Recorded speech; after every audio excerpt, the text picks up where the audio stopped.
Okay, I'm going to show you how to 10x how quickly you find your winning scripts. And so what we're going to do is just cover the split testing order of importance and then what matters the most to go from like your starting campaigns to your winning scripts and how you can most effectively get there. So the goal of split testing is to find a winning script or a winning campaign, which means if the winning script is found, there's no need to continue split testing. So when a script is hitting KPI, key performance indicator, like what you're trying to get, the metric that you're trying to get to hit, you can split test the marginal differences, but only if it's a low hanging fruit and it's not to be done blindly, because it is a risk to be split testing something when you already have a script that's working. And so you should have to start when you're split testing a KPI in place that you're trying to hit, and then you can iterate from there and see, okay, how far am I from this KPI, and do I need to make big changes to get there, or do I need to make like little sort of quick changes to get there? And so the order of importance that I would say for pretty much most campaigns, and sometimes it can vary a little bit, it is offer, targeting, risk reversal, CTA, case study, enrichment, first line. These last couple ones can be switched around.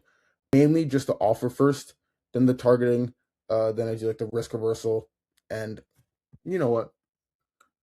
Like these can you can mess around with a little bit. The thing is, the CTA usually is just asking for a call, and so a lot of the time it doesn't need to be split tested. But if you are split testing like different lead magnets or stuff like that, then that can make a huge difference. And so when we're split testing, it's like the first thing to do is know what we're actually split testing, and so we aren't just like throwing a bunch of different random scripts and seeing if one of them sticks. Right? I noticed I don't even have copy written on this. I'll put like copywriting as like one of the lesser important things. And keep in mind that like let's say you increase your offer by 5% or your copywriting by like 100%, maybe that copywriting change will make a bigger difference. But in general, what you should put your effort into is just getting that offer cranked all the way to be pulling almost as much juice as you can out of it, and then you can go to the next thing and focus on. And so a bad split testing example is like, hey, first name, can I run your ads? Or hey, first name, I run ads, could I run them for you? So right now, you're kind of presenting the exact same thing in both of these lines, in both of these messages. The only thing you're changing is just like the copy, like how you're saying it. This is not an important thing to split test, because really what matters in cold email is just what you're presenting to the person and then who are you presenting it to. That's like the main thing that really matters. And so good split testing. I wrote down one for each of these different sections is, so for your initial email, hey, first name, I ran ads for Nike and we got X result. Would you be open to a chat about how we could do this for you? This would be a really, really good email if you've actually done this. If you split this in the offer, you'd be like, hey, I just made Nike 20 new ad creatives that took the ROAS from X to Y. Would you be open to a chat about how we could do this for you? So the first one is like, I ran ads for them and got a result. The next one's like, I did ad creatives and got a result. Um, you can honestly say that this is offer framing and not actually just split testing the offer.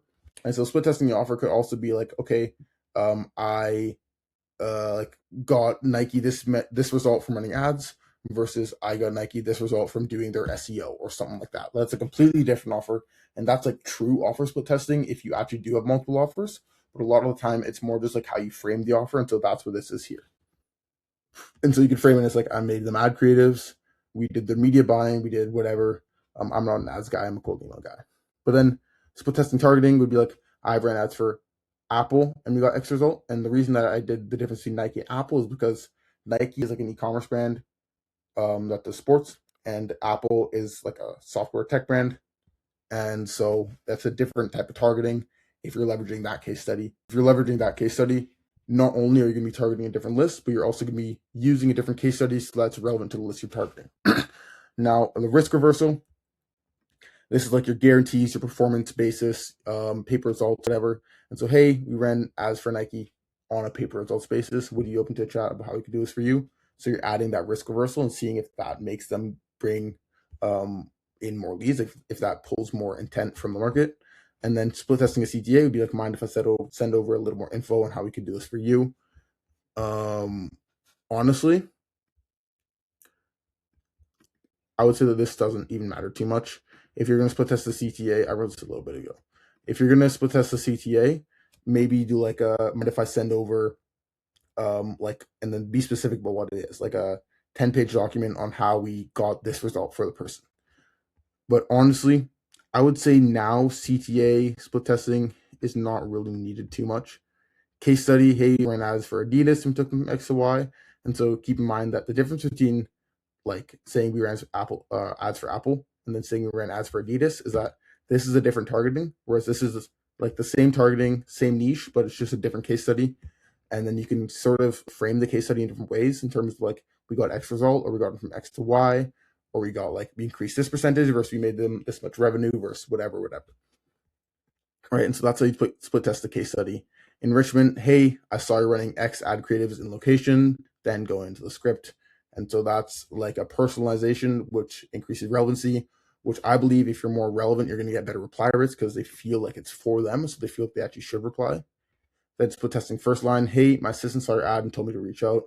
These honestly don't usually work too well. Sometimes they do, but I haven't found them to be very effective in many campaigns, so I rarely use them. And that's why it's in the bottom. And yeah, this is just kind of a good quick overview on how to split test effectively and then how to find your winning campaigns the quickest.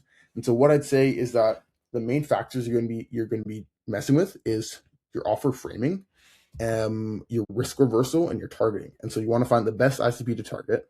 You want to find the offer that they like, and a lot of the times, like not every offer can sell well over cold email. So you might need to either frame it differently or literally just not do cold email. So hopefully your offer is good for cold email.